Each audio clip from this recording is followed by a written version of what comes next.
everybody. Thank you for tuning into episode 187 of The Virtual Couch. I'm your host, Tony Overbay. I'm a licensed marriage and family therapist, certified mindful habit coach, writer, speaker, husband, father of four, ultramarathon runner, and co-author of the best-selling book, He's a Porn Addict, Now What? An Expert and a Former Addict Answer Your Questions, in which I play the role of the expert, and creator of The Path Back, which is an online pornography recovery program that is helping people reclaim their lives from the harmful effects of pornography or any type of compulsive sexual behavior. If you or anyone that you know is struggling to put pornography behind them once and for all, and trust me, it can be done in a strength-based, hold the shame, become the person you always knew you could be way, then please head over to pathbackrecovery.com, and there you can download a short ebook that describes 5 common mistakes that people make when trying to get rid of pornography once and for all. Again, that's pathbackrecovery.com.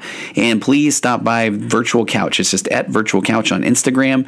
You can also find a Tony Overbay licensed marriage and family therapist page on Facebook, as well as a Virtual Couch page. Go visit them, like them both if you have a minute. And if you've enjoyed any of the Virtual Couch podcast material, please take a quick second and rate and review and subscribe to the podcast wherever you get your podcast. That is the currency of all things podcast. The subscriptions, the ratings, the reviews, that sort of thing. And last plug, go to tonyoverbay.com and just sign up there for the email newsletter. Don't worry, I'm never going to sell your information. As a matter of fact, as one of my wonderful helpers, intern Vindala, would attest to, I rarely even write the newsletter, which is something that I probably need to do a little bit better job with some consistency on there. But because I got a lot of good things coming up that I really want to share, and the only way to find out about those is to sign up for the newsletter. All right, let me read another review that came in this week. And this one, these are the reviews that I love, and I'll tell you why. Again, I will say every time I talk about the Virtual Couch podcast, I never anticipated the growth and to be in the position that it is, and I'm so grateful. And the downloads and the numbers and those things are just truly mind-blowing, and I am so thankful for that. But I also know that a lot of professionals listen to this, a lot of other therapists and psychiatrists and psychologists do. So when I get feedback from them, it's it's just really is just wonderful to hear. So this is one that is titled "My Brother from a Different Mother," and this is from Kelly Bean, who and she puts on the review. So Kelly Stoll, licensed clinical social worker. So thank you so much, Kelly. Kelly says, "Tony is the most grounded and attuned podcaster I've ever heard. I love your care for and knowledge of EFT and ACT.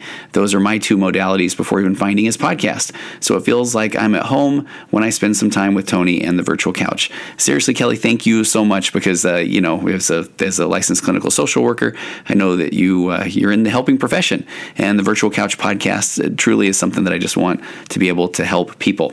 All right. Today's guest is a big get, in my opinion.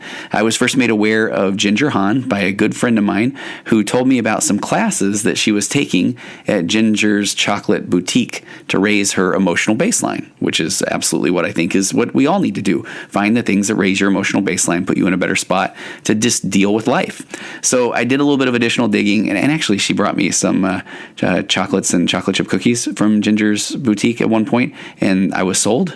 But I did some additional digging into Ginger's story, and I was just absolutely impressed by her drive, her success from what seemed like a very early age. And so here's the truth: is so I get to work with a lot of work with, counsel with, therapize, coach a lot of amazing people who are extremely good in business and in politics and in sports and you name it. And while most appear to have maybe had an easy road to get where they are, I truly believe that for 99% of them, life has been the grind that it is to a lot of us. But they've continued to battle and they persevere. And so what I really love doing is interviewing people who have achieved what I guess society would call success, and just to see what the things that were difficult in their life and how they dealt with those difficulties, how they overcame those things. So Ginger and I traded a few emails. And then, quite frankly, I dropped the ball. I found myself a little bit overscheduled, and I would continually think about having her on. And I knew that I'm going to blow this opportunity to have, again, what I feel is a very big get to be able to come on and talk to her about how she got to where she is, and actually just ask a lot of questions about chocolate, because I love chocolate. So then I was looking on Facebook a few days ago, and maybe it was last week, and I'm on. She has a very well followed Facebook page as well as a well followed Instagram account, and here was her posts, and it was a great picture of Ginger, and she's holding a lot of her hair out in a ponytail, and she says, "Please sponsor me. I'm going to shave my head for St. Baldricks. to help fund research for children with cancer. And then she said, my story's below, and please click on this link to donate to this wonderful cause. And so we're going to talk about that story today, about why this kind of it feels a little bit like a passionate project for her, St. Baldricks. She goes on to say, I'm shaving my head with St. Baldricks to raise money and help conquer kids' cancers.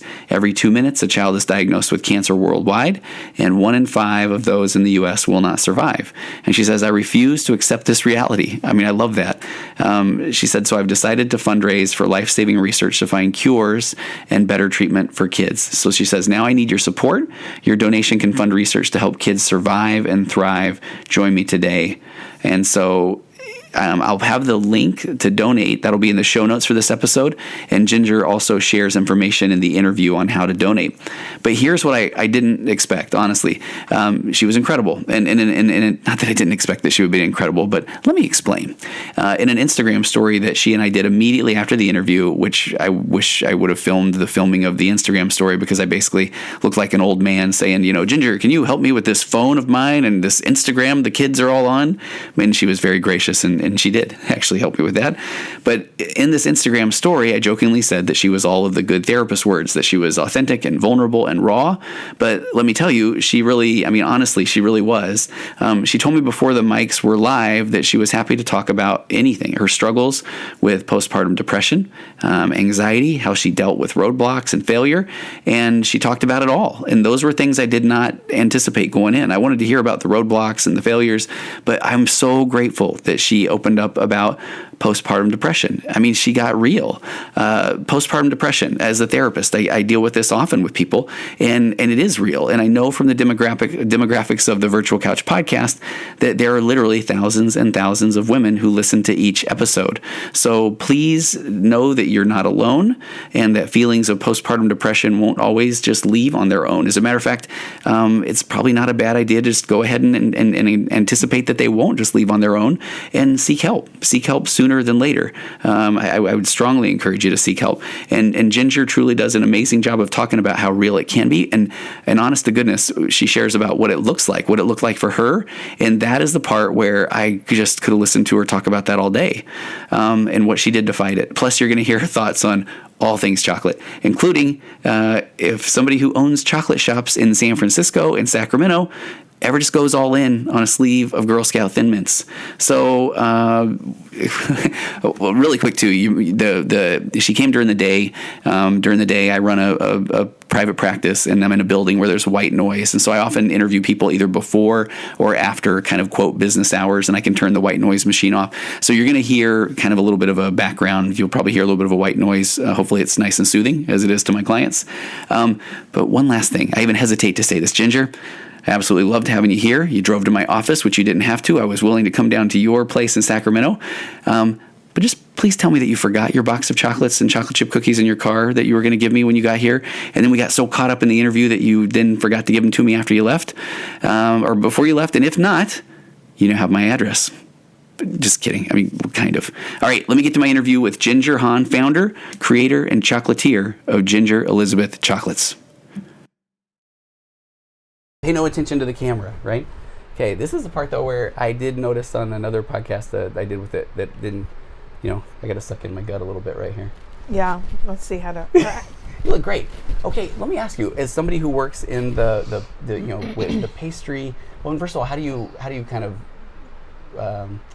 what do you call it? The pastry industry? Yeah. Okay, that's fine. Perfect. All right, and as somebody who works in that industry, how, and you get this question all the time, how do you not gain a lot of weight?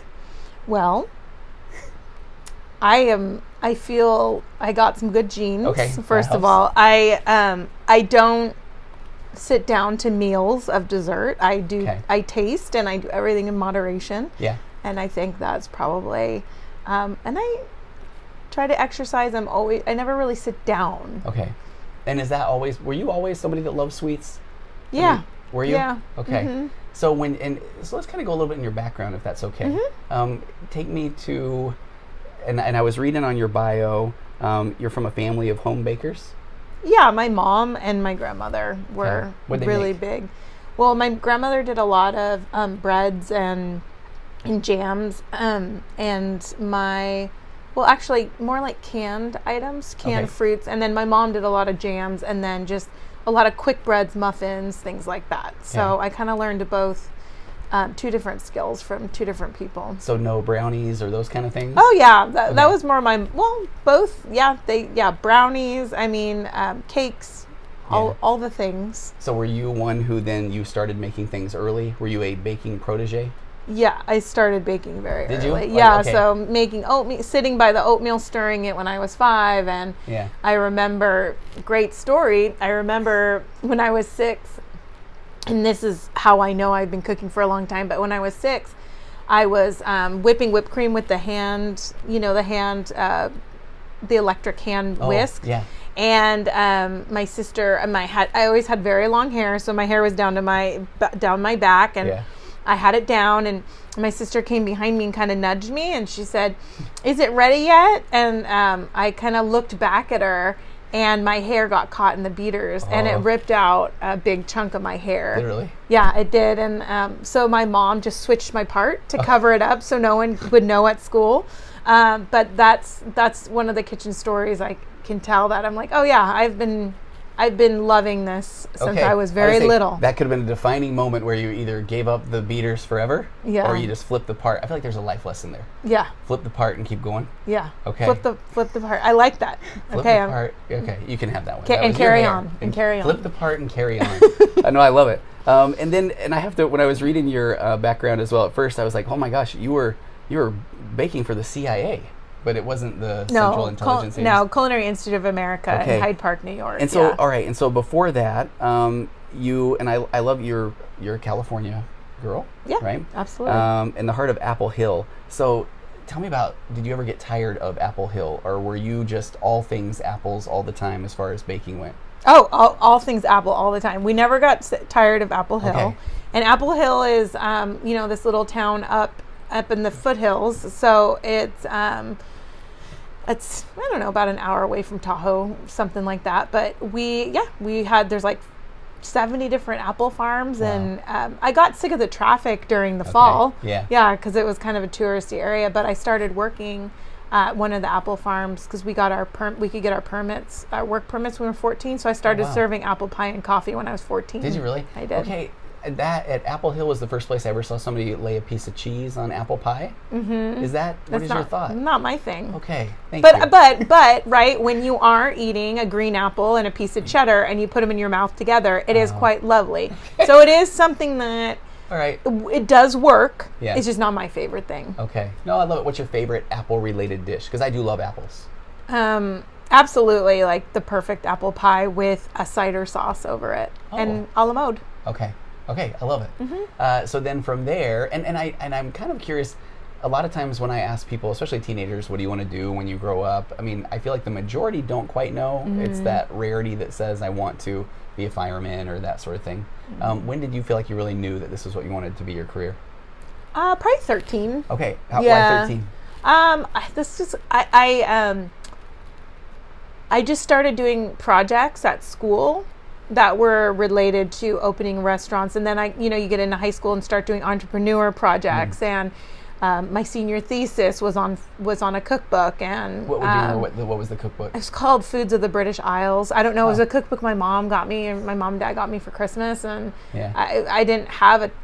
I just really thought it was interesting, so I did that. But I like my Beowulf project. I got to make a cake castle. My teachers were really into me. A lot of my teachers were just great, and they let me just Huckleberry Finn. I got to make pies and whenever you could put the food element to it. Instead of doing like a skit. I mean, you'd always have to turn an essay in with it, but instead of doing a skit or something extra curricular project, I always did food. Okay. So did you ever hear negative talk around what you were doing? I mean, would people say, "Oh, I really don't like that," or did you ever have doubts young?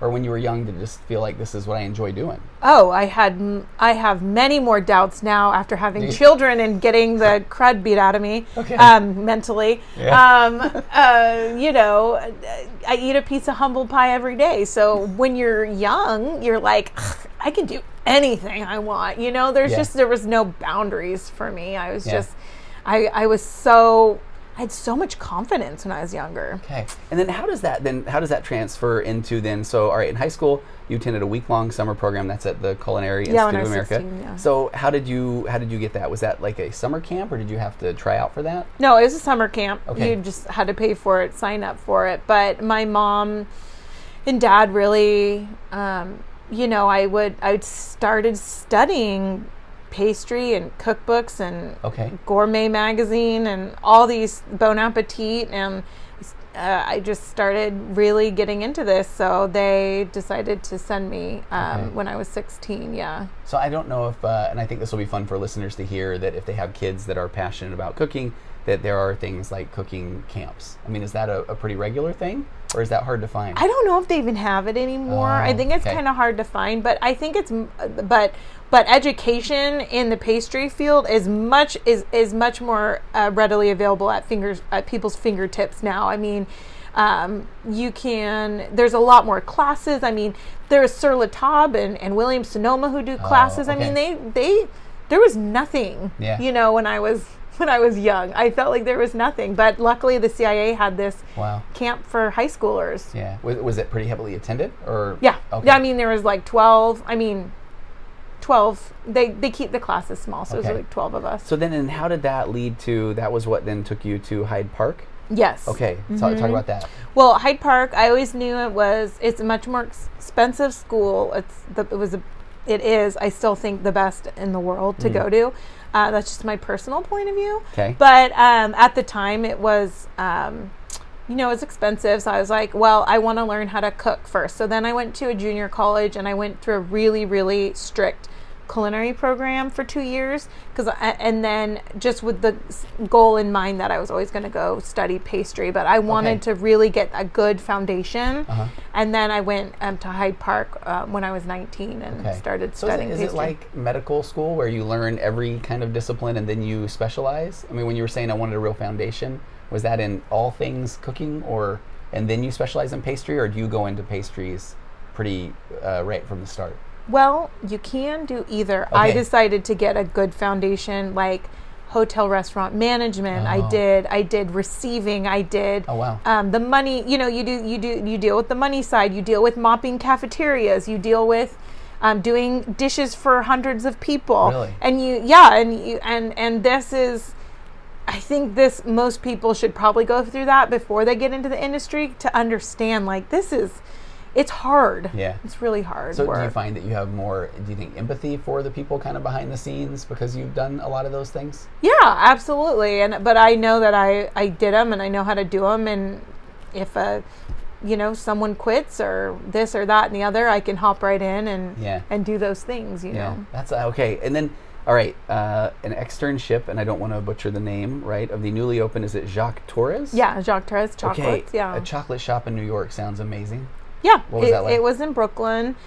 He's a judge on Nailed It now on Netflix. Yeah. But it was just him, his business partner, and myself, and I think 2 other people who worked there.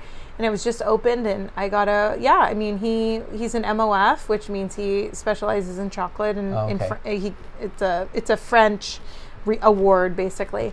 I worked for him, and I think I must have been 20, and I was running the chocolate line at a very big chocolate company. It was 20.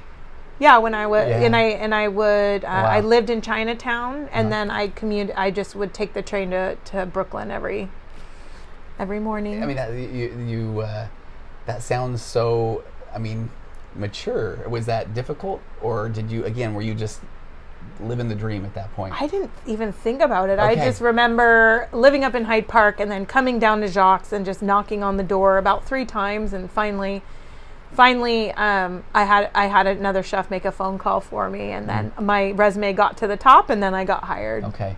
Were you ever, Were you ever tired of chocolate at that point? I mean, was that just chocolate all the time? Oh no, I couldn't. I needed more education. I needed to learn more. There's so much to learn about chocolate. Okay. I still learn about chocolate. I love chocolate. So I mean, what are things that you learned there that you didn't know? Do you remember? Oh, I mean, all about tempering, couverture chocolate. I learned about couverture chocolate, which is a very high-end chocolate that has to have at least between 28 to 32% cocoa butter content in it. That melts in your mouth really nicely. Oh. I learned all about pralines and ganaches and candying almonds and confections and, dry French-style jarring of jam and caramels and lots of things. Yeah. Yeah. Okay. Mm-hmm. Were you tasting everything as well? Yeah, he let us taste everything. What were there things that you didn't really care for? No. Okay. This is the right answer. I'm not a big spice and chocolate person. Okay. Yeah. So I stayed away from those, but everything else I loved. Yeah. This is a little cathartic, and you're helping me. You're kind of doing therapy with me right now because I've always wanted to believe that I could never tire of chocolate and that all chocolate is good. And you, as a professional, and the success you've had, you agree with that statement? Is all chocolate good? There are some chocolates that probably aren't, but I still eat Reese's, Buttercups from time to time. Right. So, and Snickers, always when I'm skiing. Really? Is Snickers. Okay. Yes. If I told you that I may have eaten half a sleeve of Girl Scout cookies this morning, and they're the Thin Mints, would you be disappointed in me? A little bit? I totally opened my mom's freezer and there were Thin Mints, and I did the same thing 2 days ago. Okay. So, but I only had half a sleeve. Oh, that's all. Did I say a whole sleeve? Oh no, I don't know. I'll finish the rest of the sleeve. Oh, later. Half a box maybe. I thought you said. Okay, no, I did half a sleeve, and then I also did some other ones. But my niece isn't Girl Scout, so so you're just my mother had some. Yeah. I still have a note on I think it's on my phone of when we're buying candy for the kids for holidays. My wife still refers to whatever I enjoy as low-class chocolate. Yeah, which is maybe some of the things that we mentioned before. Okay, Ritz-Carlton. I mean, again, now we're kind of moving up into these, just everyone knows of the Ritz-Carlton, right? How did you land that position? Having CIA on my resume, having Jacques Therese on my resume, and En-Ming Xu. I worked under En-Ming Xu, and she was the world champion chocolatier at the time. Wow. And I worked under her, and I got to learn a lot more about chocolate, and I got to do a lot of plated desserts, and I got to bring ideas in, and then she kind of showed me the process of bringing an idea in and then changing it several times to make it perfect, and that's kind of what I do now at my shop. Okay. It was a really good learning experience for me. So when you say you do a lot of experimentation with things that you make, or do you kind of have your just go-to? Nothing go-to. I'm constantly, and even if it is a go-to, how do we make that silkier? How do we make that, better or tastier, or alert your senses better, or whatever it is. So I'm always I'm always creating recipes and messing with formulas, and then sometimes it takes like 20 times to get something right when you do create a formula, Okay, and you have how many kids? 3. Do they enjoy tasting things that maybe didn't quite work, or is this a kid's dream to have their mom own multiple chocolate shops? Yes. Okay. Do they ever complain? That they don't get enough stuff? Sugar? Yes. Okay. That. And I was also thinking here you're handing them these things that people wait in line. The lines in your Sacramento store they're legendary, right? Yes. And so, if you bring some of that to your kids, and they're like, it's okay. I mean, do you sometimes want to say, do you know who I am? Yeah. No, my oldest son is almost 11, so he kind of knows, and they don't like fruit stuff. Okay. So anything with jam or fruit in it, but anything with chocolate or caramel or marshmallow or brownie, they're all about it. They're all about it. Yeah. Any other kind of stories around the Ritz-Carlton or Chicago, or how long were you there? I was there for only a year. I was a little bit depressed, I have to say. Yeah, working a swing shift, drinking a lot after work, and so let's start talking about that, right? So the the kind of the mental health aspect, because I love how you said earlier in high school and maybe even into Hyde Park that it just seemed like this is amazing. Mm-hmm. So what started to shift, or when did almost like real world or adulting kind of things come in? Is that what it was? I think just I think it's the restaurant industry where I was really working the restaurant hours, which is different than baker's hours. So when you get off of work at 11, you go out and drink with all the restaurant people or midnight or whatever. And I just think it takes a toll on your body, and you go party or, whatever. I was 21, or 22. Yeah, I was 22 when I moved to Chicago. So yeah, it was just, party all the time, but but Chicago just got depressing to me. I was away from my family. The weather's horrible. Trying to hail a taxi when it's snowing was awful. I mean, all of the above. And I had to work every single holiday, every single, I mean, they work you into the ground. There's no windows in the hotel kitchen. Yeah, I mean, but I still loved pastry, I didn't love, my sister had some health issues, and I gave them 4 different dates for me to possibly fly out. And because we're part of a union, they said, I can't guarantee that, because other people who are ahead of, who've been here for a lot longer, might get to take that time off. And I just was sick of being a number. Yeah. And I just got treated. It didn't matter if I worked for men, women. I just felt totally mistreated. So it was one little part. It's just one little step in my story that made me want to open my own business. Okay. That kind of pushed me. So had you been thinking, was it always a dream to open your own? Yeah. Okay. Mm-hmm. But did you anticipate it would be a lot further down the road? A little bit, yeah. Probably 35, but I ended up being 24. Okay, wow. Yeah. Okay. So then from Chicago, is that where you came back here? You moved back to California? Yeah, I was supposed to transfer down to San Diego, Ritz-Carlton, or Carlsbad. But then, it fell through, and I was at my parents' house. And when you found out? Yeah. Okay. So. And was it this, defining moment of, all right, I'm starting my own shop, or was there I got to find a job? I had to find a job. Okay. So I got a job at a brand new $4 million restaurant that had just opened up in El Dorado Hills called Mask Ristorante. And I got a job there, and about a year after I had that job, because I started when I was 23, right when I was 24, I started my first company. Okay. And I worked too. Okay. So I worked the job, and then I also did the company. So were there, and I think we were talking a little off mic of, when do we start introducing the brain wanting to say, I don't know what I'm doing stories, or did you start to run into roadblocks at that point, or with opening your own company? No, I was still pretty all out.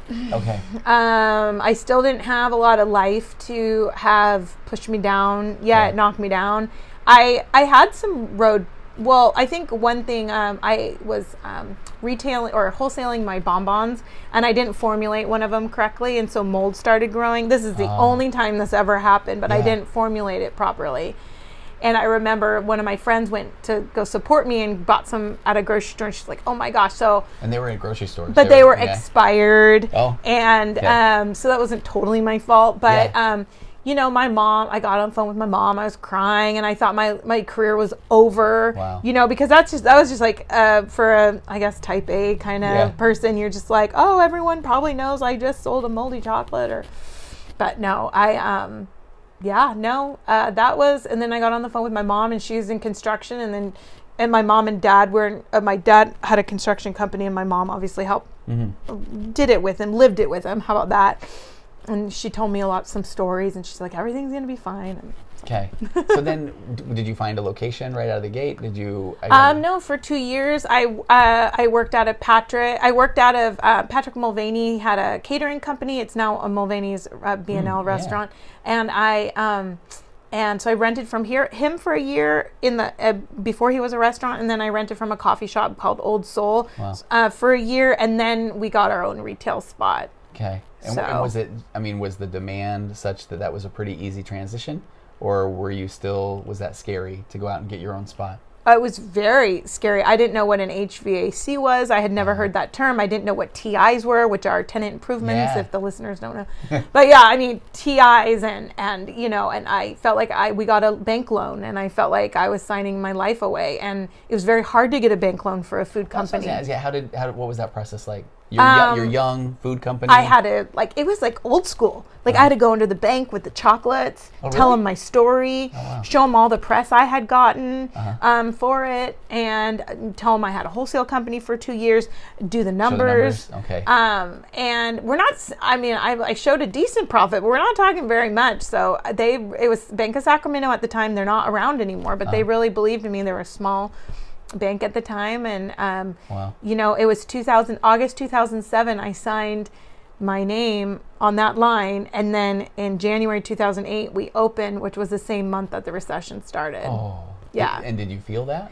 I didn't, because I didn't know. Like a happy place though? I didn't really know. It is. It's recession proof. It's supposed to be, but you can definitely feel it. Yeah. I did feel it in the corporate orders, but we didn't know any better, and we didn't have any staff, so we didn't have to lay anyone off. There was nothing. Who was helping you originally?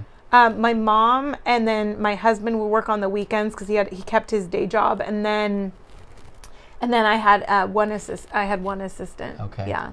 And it was that first year then, was it just slow growth because of that recession, or did you start to really take off? It was slow growth. I'd have to say for 3 years until my second kid was born. I remember it really taking off. So it was probably 3 years into it. So, and I love that too.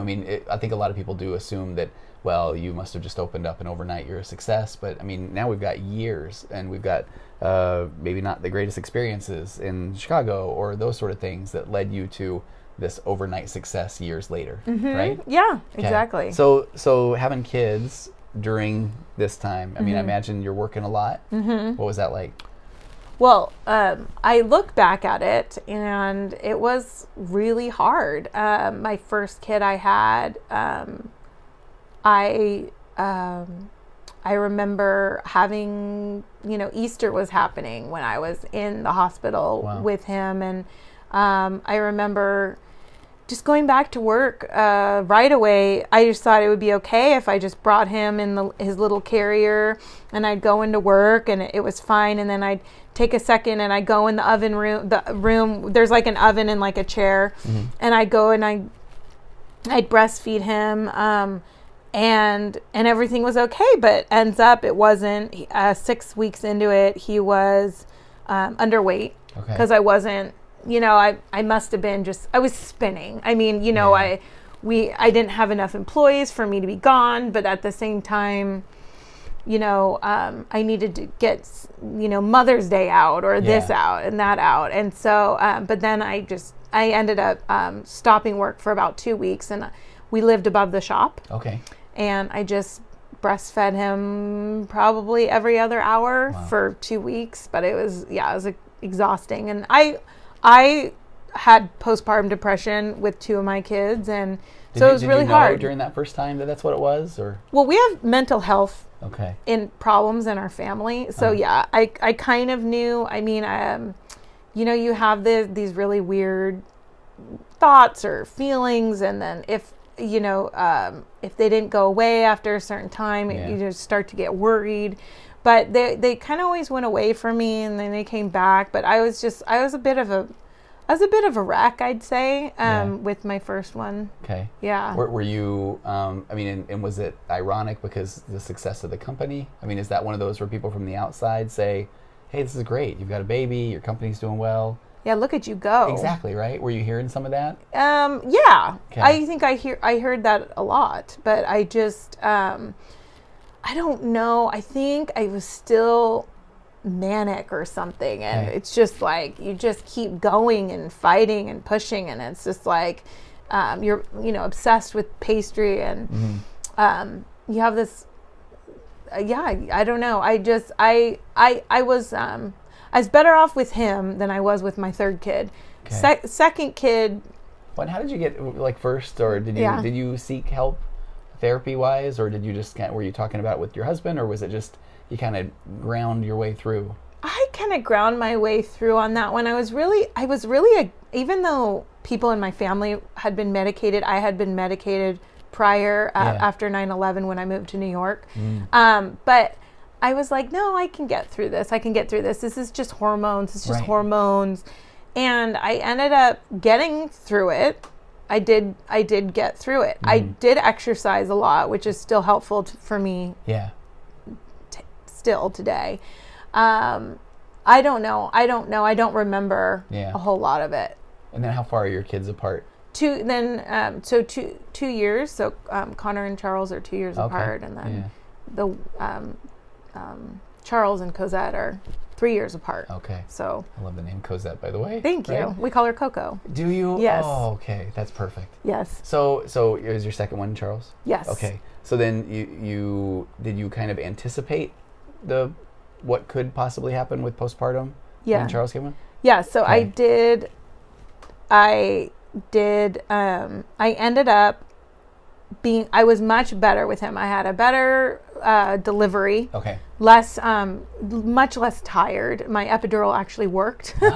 And I wasn't as tired, but I remember we had owned a house at that point. We got a house. We didn't live above the shop, so I got to be kind of really away from work. Was that a bigger deal than you anticipated? Much gotcha. better. Yeah. Much better. So I would. I remember taking some time off, at least 4 weeks. Okay. I know I took at least 4 weeks off, and but Department of Agriculture showed up one day. The baby was just a few days old, and they were going to say, "Hey, we're going to shut you down because we didn't have the right permit for ice cream," and we didn't even know about it. So we're just like, okay.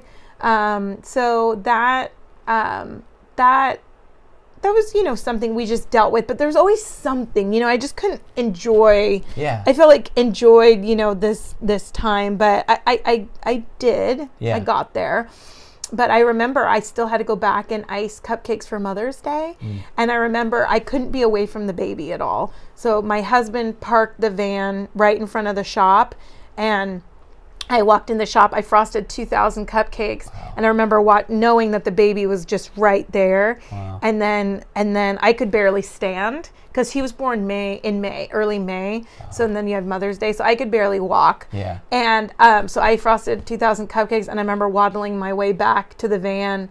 And there you go. I mean, right there, that's like a recipe for disaster. Yeah. But I did it, and I felt okay with that one. But there were many stories like that. Did you feel like you didn't really have another option? I mean, was it almost like the show must go on, especially those holiday orders? Or, yeah. I mean, when you look back on that, and I guess this is that part where I always like to say, if you were giving advice, and I know there isn't going to be someone else that is maybe facing 2,000 cupcakes, or do you have advice as to what you would have told yourself then with what you know now? No, because I still do the same thing. Do you? Okay. I wasn't in a position. We didn't have the staff. Yeah.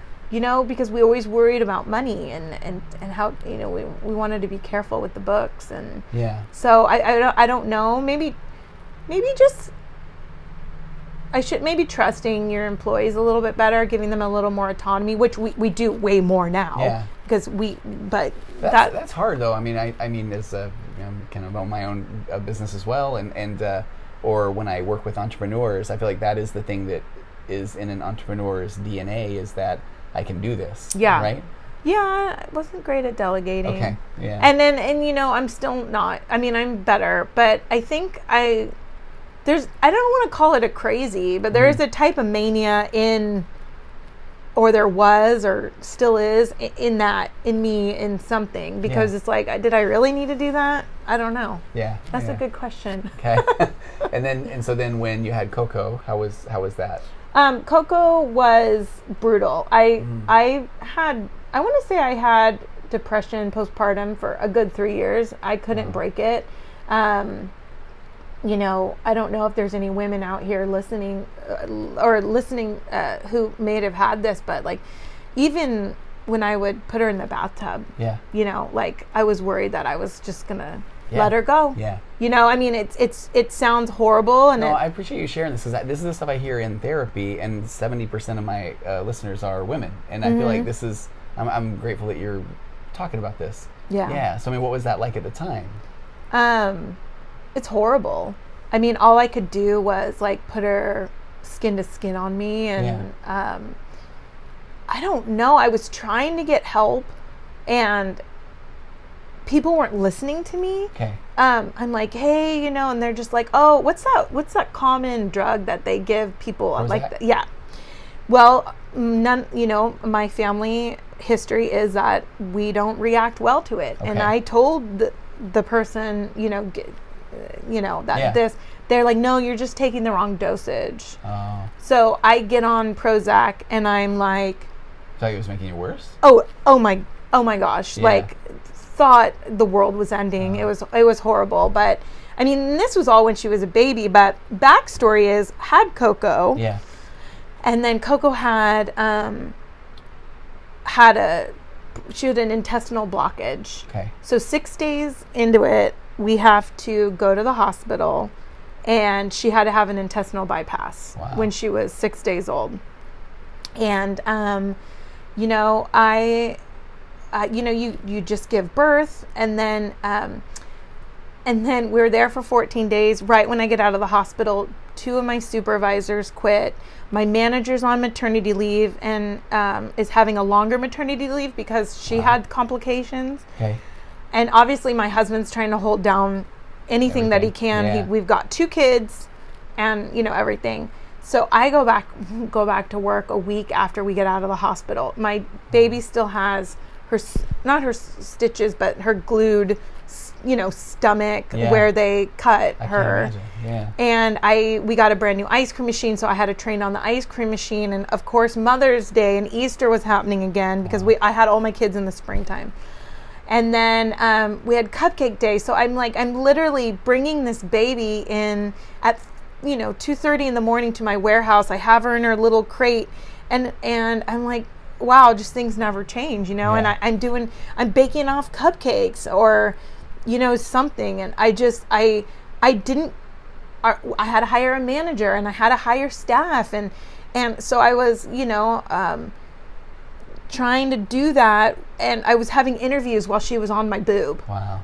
You know, and then I remember giving orientations while she was nursing. I mean, good thing is I'm the owner, so she never. I had her on my front pack. Bad news is that that's semi-dangerous, and not that I would have put her in danger, but I mean, I would have never ever let someone else do that, right? Yeah. Like an employee. Yeah.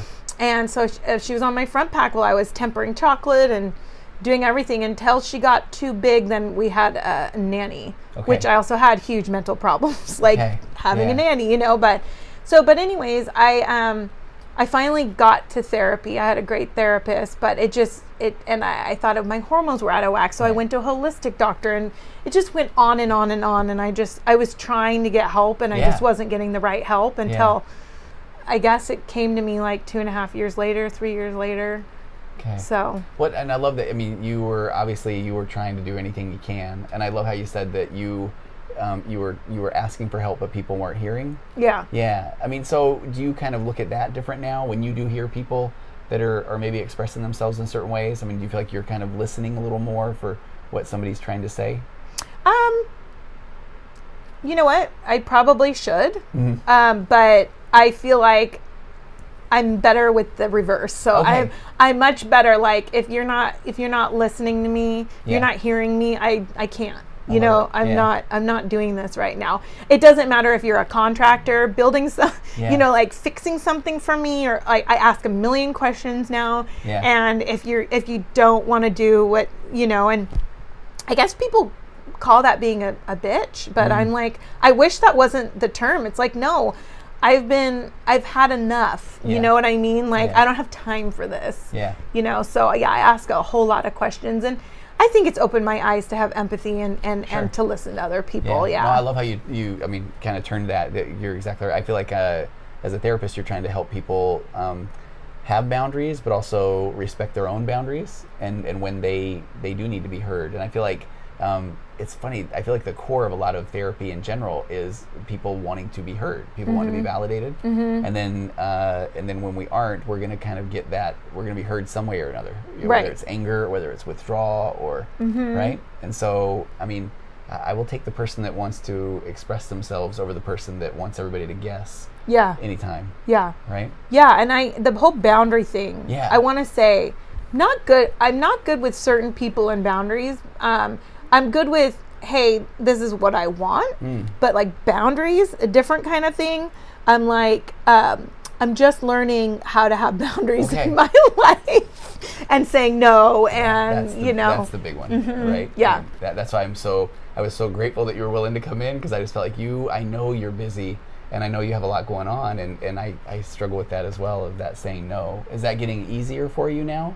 Yeah, it is. I've found nice ways to say no, but but things like this I love doing, because it helps me. It's cathartic in the way that I get it just motivates me when I get to talk about my past a little bit and be like, okay, I have gone through a lot. Like, okay, we got to do this. We got to roll up our sleeves and keep going. Yeah. And, sometimes in life and business, I just get unmotivated, and it scares me, because for all those years I was so motivated. Yeah. And now I guess I feel a little bit more tired. Yeah. I'm like 38 and I'm like, I kind of feel tired. I kind of feel like I got hit by a bus, and then, and I remember being pregnant, working 17 hours a day. Wow. And then I'm just like, I don't even want to work 17 hours a day anymore. No. Yeah. Let alone be pregnant and doing it. Yeah. So. No, I love because I think that people do you hear people often say that it must have been easy for you, or I mean, because you've been through a lot as you're kind of laying out here. I don't know if people would ever say that to me. I know the community thinks I've worked hard. Okay, I think that Instagram and Facebook, I always look so happy. So I don't know if people didn't know my story. I didn't talk about it, but I think now that, all the things that are going on in the world, I think it's good to talk about how scary it is to have, and I do take medication for whatever anxiety, and I try to do it more in a holistic manner, but I tried for years and I just didn't cut it. I literally have a chemical imbalance, and so I have to, but with therapy, with exercise, with everything else, I can omit a bit, right? You can take out some of that, but I still just need a tiny kick to make sure the chemicals in my brain are spinning. It took me 150 episodes to talk about my ADHD. And it's like, then I get more feedback from that than almost any podcast. Oh, yeah. So, I bet. Dopamine deficient, it's either chocolate or it's Ritalin. And, and if you combine the two, it's kind of nice. Yeah. Right? It's awesome. It's an idea for a new treat, maybe. Okay, right? Got it. So in the intro, I talked about what you're doing for St. Baldricks, but I'd love to hear it from you. So that when Coco was having the surgery, 6 days in, when you started walking by the cancer ward? So I was in the hospital for 14 days, and I was up all night. I was so if the nurse wasn't in there changing something or doing something, I was pumping and freezing. So if I wanted to go freeze the milk, I had to go to the cafeteria every day. And on my way to the cafeteria, I walked past the the oncology wing for pediatrics. And it just made me sick that, knowing that, hey, I'm going to hopefully be out of here in 2 weeks to a month. Luckily, it was only 2 weeks. Yeah. But some of these kids have to be here much longer and deal with, obviously, these horrible diseases. And you hear about these kids, these kids with cancer, different types of cancer, and they're just like, oh, you're such an inspiration and this and that. I mean, what a burden. It's just awful. But they're these little inspirations to everyone to, like, bring us back to earth and be like, wow, life is so precious. Life is so special. And it's too bad that it takes that to remind everyone, but it just made me sick. And they're, within the chef community, of course, or within Sacramento community, there's a lot of people participating in St. Baldricks. Okay. 2 doors down, there's a place called, they're called The Rind. It's a cheese place. And the owner, Sarah, she shaved her head last year, and I thought she was gorgeous. Wow. I thought, oh, wow, she's so pretty. Yeah. With her shaved head. I'm like, I could do this. And then Patrick Mulvaney, he's someone big in the, big chef in the community. He kind of nudged me. And so, my goal is 10K, and I'm halfway there, and I'll be shaving my head March 9th. Okay, I can't wait to see this. Yeah. It's gonna be amazing. As a person with a shaved head, it is wonderful. Are you kind of excited about it? Are you nervous? I'm I'm nervous. I mean, I have tons of hair, so I gotta donate my 12-inch ponytail to locks. I think I'm gonna do kids wigs for kids. There you go. Yeah. And then there's another one that one of my customers told me about. So I'm gonna do that. And then I asked if they could, leave just a tiny bit, because I've got a class I want to do, but I'm still shaving my head. Okay. And it's just for a really good cause. And I figured we have a lot of followers on Instagram, and I just feel so blessed. Yeah. And I want to do something to give back, and people are like, do you have to shave your head to give back? And I'm like, no, but I think it raises a different type of awareness. Yeah. Like it's like, okay, well, it's a talking piece. Therefore, you're even talking to me about it. You're asking me, why are you shaving your head? Well, it's talking piece. It's raising awareness. Yeah. So it's not even the fact. It's not even about shaving your head or something what it's for. It's about what it's for, but it's about the conversation piece of it. That's it. The shock of it. Yeah. But that gets the conversation going. So, and where can people donate? And I'll have links everywhere. Yeah, people can donate to, so you go to stbaldricks.org, and then you have to click on the search and search for Ginger Hahn, Hahn. Okay. Right there, and you click on me and you can, Okay. Are you going to video or the shaving of your head or anything? We're hoping that it's going to be on one of the news stations. Perfect. We don't know yet, but we'll know soon. Okay. I can't wait. And then people that want your chocolate, you can order online, right? Yeah. Okay. What's the number one seller? Probably, honestly, the 24-piece box. Okay. Yeah. I mean, that's just like all-encompassing. That's what people buy the most, probably. What is your favorite? I mean, as somebody who loves chocolate and has worked in this industry and owns, and you have locations in Sacramento and as well as is it San Francisco? I have one in San Francisco, yeah. That's so cool. Thank you. Yeah. Do you have plans on opening others? No, not right now. Okay. I'm good right now. Okay. But your favorite is what? I love our Eureka Lemon Bonbon. Okay. And the salty caramel ice cream sandwich. So I've got a few favorites. Anything salted caramel I love, and your just good old chocolate chip cookie is amazing. It's very popular. I'm a OG with those, and that's still it's amazing. Yes, that is. Thank you. Ginger, thank you so much for coming on today. That went really fast. I think that we I hope that I'll try to get this up as soon as I can. Okay. People can go donate to your St. Baldricks campaign, but just go eat your chocolate for Pete's sake, right? Yeah. And then go to. By the way, when you have those holiday orders, is it ever just where you have to go nonstop 24 hours a day to fill those things? I've had to do it a few times, but not too often. Okay. I normally just try to get up at 2 or 3 and get them done. I love it. And hire more staff. Shoot. Yeah. I'm too old for this. No. 38, getting tired, right? All right. Ginger, thank you so much for coming on the Virtual Couch. Thank you. I appreciate it. I do too. Thank you so much.